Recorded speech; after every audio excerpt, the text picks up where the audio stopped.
Hey, what's up everyone? I hope you're all having a wonderful day or night, but for now, let's get into the video. And then I slept with his dad. Hey, check out CJ. If you really love me, you would delete all the girls in your contact list. That's crazy. Even my mom? Especially your mom. What? You know what? I am done with you. Goodbye. So pathetic. We should say something to her that'll ruin her life forever. I know just the thing. Hey, CJ. We just wanted to tell you something. It looks like another man broke up with you. And we wanted you to know he didn't deserve you anyway. He didn't? No, you're the best thing that's ever happened to him. Yeah, you're right. You deserve to be treated like a queen. And nothing you did was wrong. Everything is his fault. You really think so? Yes, don't change anything about you. You're literally perfect. Wow, thanks guys. I was just about to self-reflect on all my failed relationships and take a long hard look in the mirror. But instead, I'll just keep blaming all my dating problems on other people. Exactly. So you see, lying to your girlfriends makes you look like a good person. While also decreasing competition in the dating pool. If you told your friend the truth, she might improve herself and find a more suitable mate than you. So instead, just lie. It'll make her feel better and allow you to marry a better husband. Telling your friends the truth, not even once. Exactly, why would you want to do that? How are you even gonna borrow her shoes for that special event you had planned if she's all mad at you? So do you have any siblings? Yeah, I have a younger sister. Oh, are you guys like close? No, not really. Oh, bummer. Okay, what about your parents? Are your parents still together? Yeah. Yeah, they are. Would you say that you have like a good relationship with them? Yeah, I mean, they're cool. Oh, that's good. What do you do for work? I'm in IT. Do you like it? Yeah, it's fine. It pays the bills. That's really cool. Did you go to school for it? Yeah. Okay, so you got this steak. Do you like it? Oh yeah, it's pretty good here. Yeah, personally, the only time that I really like red wine is with steak. So does your red go well with the steak? Yeah, it's good. So do you have any questions about me? Is there anything that you'd like to know?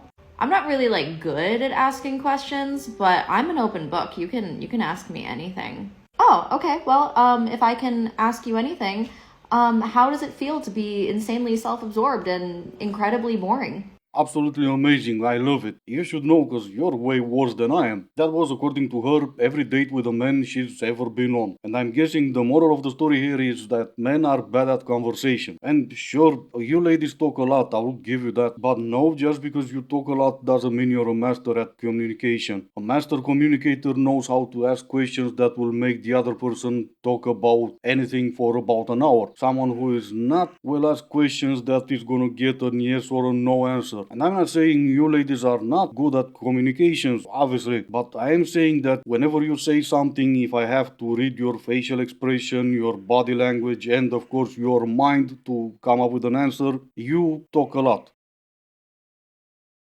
If I go on one more date, if I have one more encounter with a man in his early 30s telling me that what he's looking for is a hustler, that he's looking for a queen to build an empire with, to be hustling for the next 5 years, I'm officially tapping out, because what y'all don't get is us girlies in our early 30s, we've been hustling. We fell victim to the girl boss and we was girl bossing for the last decade. We went to school, we started our businesses, we bought houses, we've been doing this on our own. We've been on our independent woman and you talking to me about hustling another 5 years? My mans, I'm trying to have some babies. And you want me out here working too and hustling? You got me f***ed up. It does make sense. She had a job for the last 10 years compared to men who were asleep, I guess. And I don't think she still understands how usually this works. She is looking for a man interested in getting married and starting a family without even understanding that those men kind of are already married and have a family. Okay, so I'm an escort that slept with hundreds of men, and my comment section is on all my forms of social media are continually filled with men who want to like grade me like a cattle, like you're a 5 out of 10, or like, or I could get a 22-year-old, you know, you're too old, like whatever. Okay. So I know a thing or two about male psychology. You can deny it all you like, but I know a thing or two about male psychology, and I know a thing or two about the patriarchy, the system in which we operate. And so what Nonna J is talking about here, I totally agree with, that men forget that we work hard for what we want to. So absolutely, men don't value or they don't see the fact that women have pulled ourselves up by our bootstraps, made aggressive moves in education and in the workplace to now, like, in a very short amount of time, we're very educated, we're very, on the whole, like, collectively very educated, very, like, financially secure, and now we can make our own choices. And to a large extent, those choices now include not relying on men. And because we're not relying on men as much, we're becoming much more discerning with who we decide to be with and sleep with, okay, and expose ourselves to. And that is causing a whole lot of resentment. And this is what this conversation's about. It's causing a whole lot of resentment and anger with a lot of men in the community. Yes, the community of men. Can't believe I've listened to this for 6 minutes. And because we're now, like, collectively as women, we're sort of going, we're withholding our ability from you because you don't deserve it, because you're not offering anything, like, you're a loser. They're getting so mad. So, like, the answer is really, well, I don't know what the answer is. Like, nature will find out a way of dealing with excess men. Let's just say that. And to the extent that these men can't, like, pivot and start valuing women, how about looking at me for, like, I'd love it if I was valued less for how fucking otherwise I was. I'd love it. Value me for my education. I might be able to teach you something. We might be able to teach each other something. Value me for, like, my workplace, my, career prowess. Did she forget already she's an escort? Value me for my career prowess? I don't know what you're smoking, but it must be the good stuff. Women are crushing it even though they live under the patriarchy. They are getting higher education more than men. They have careers. They work hard for their money. Of course, princess, you're an escort. It's not something to be proud of. Even more when you're bragging about getting higher education more than men, and this is what you choose to do with that. There's a growing divide between Gen Z men and women, and we can see this in our current fashion and beauty trends. So in the US, there's a growing difference between the political ideologies of Gen Z men and women, with women leaning more liberal and men leaning more conservative. And at the same time, we have trends like unapproachable makeup, subversive makeup, and man repeller outfits taking off. And these trends do more than just decenter the male gaze, but actively attempt to deter male attention altogether. And I think that these trends tap into a number of deeper narratives, such as potentially a growing desire for many women to distance themselves from Yeah, absolutely. Everyone knows the best way to decenter men from your life is to have men live rent-free in your head.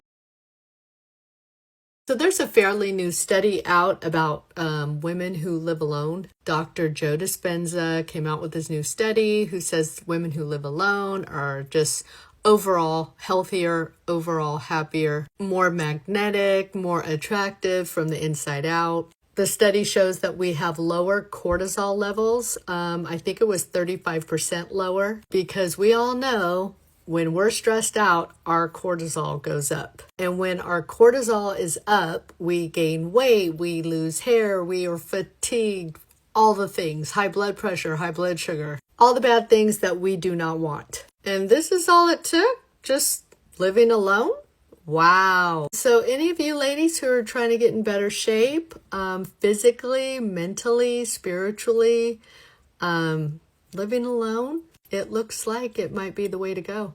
And if they tell you you're going to be miserable, don't believe them. Well, of course. And if you're not happier being single, read a study. Me, I'm just weird like that. When it comes to happiness, even more when it's my own, I don't rely on no study to tell me if I'm happy or how happy I am. And you've probably already guessed it, there is no study like that. Funny enough, he was in a video talking about that, but there is no study published on his own website. I'll try to keep this short, but let's meet Dr. Joe here. He says he healed himself back in 1986 when a truck hit him while he was cycling healing, breaking 6 vertebrae. Instead of surgery, Dispenza says he spent hours each day recreating his spine in his mind, visualizing it healthy and healed. Yeah, you heard right. He manifested his spine all back together and he's healed. But hey, he sells courses. And it's not like it's easier to sell courses to women instead of men, which it is, but don't worry about it. Is Dr. Joe Dispenza a neuroscientist? No, he is a chiropractor. But hey, he sells courses.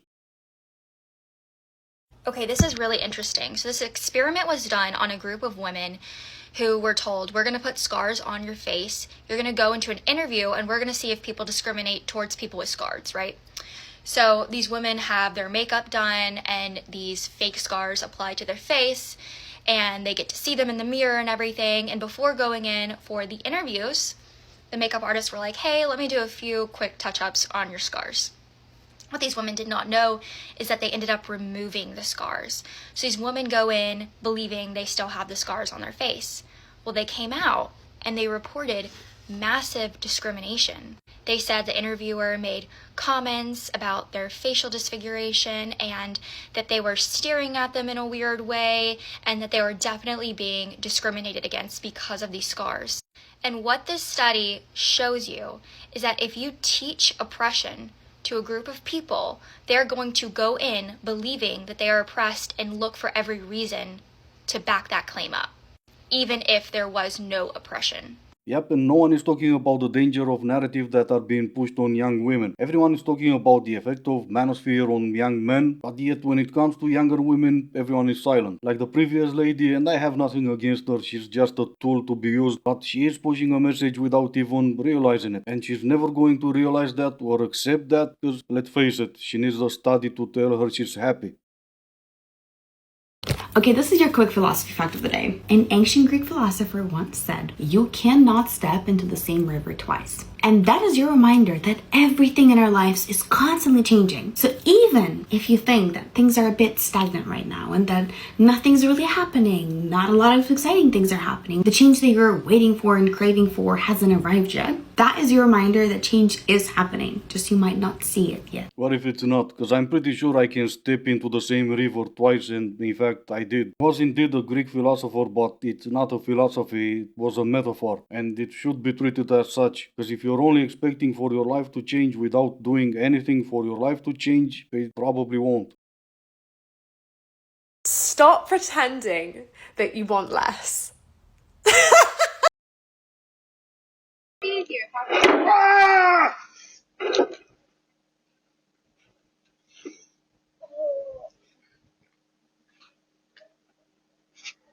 Alright, this is gonna be it for today. As always, I do hope you enjoyed it. If you didn't, I still appreciate you for making it this far. Thank you all so much for watching. Stay safe, and I will see you in the next one.